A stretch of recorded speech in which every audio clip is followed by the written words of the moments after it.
Candidat à sa succession pour les élections générales prévues le 23 août 2023, le président du Zimbabwe, Emmerson Mnangagwa, a officiellement lancé sa campagne pour un deuxième mandat de 5 ans le 24 juin 2023. Le président du parti au pouvoir, ZANU-PF, arrivé au pouvoir en 2017, promet une relance économique accélérée, tout en exhortant ses partisans à voter pour le parti qui a apporté l'indépendance à la nation d'Afrique australe. La ZANU-PF est imparable. Elle continuera à gouverner le Zimbabwe alors que d'autres partis continuent de se diviser. Nous nous sommes battus pour notre démocratie, personne ne nous arrêtera.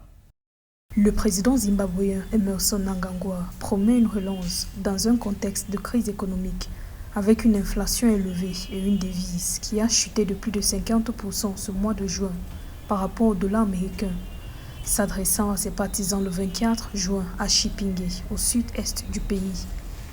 Il a également promis le développement d'infrastructures et a noté que son administration avait réussi à tenir bon nombre de promesses, notamment dans les domaines de l'énergie, des mines et de la sécurité alimentaire, en faisant passer l'agriculture d'une industrie de 3,8 milliards de dollars à 8 milliards de dollars.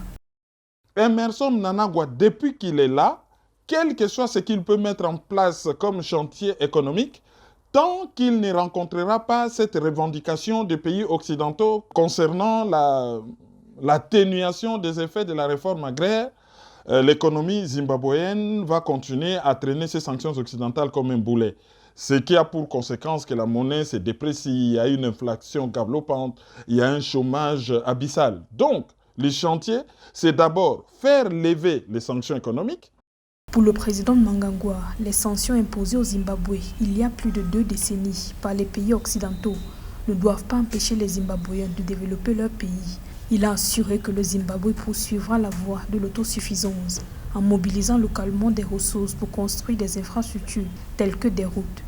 Rappelons que pour le scrutin présidentiel, Emmerson Mnangagwa sera opposé à 10 autres candidats, avec pour principal adversaire Nelson Chamisa, président du parti Coalition citoyenne pour le changement.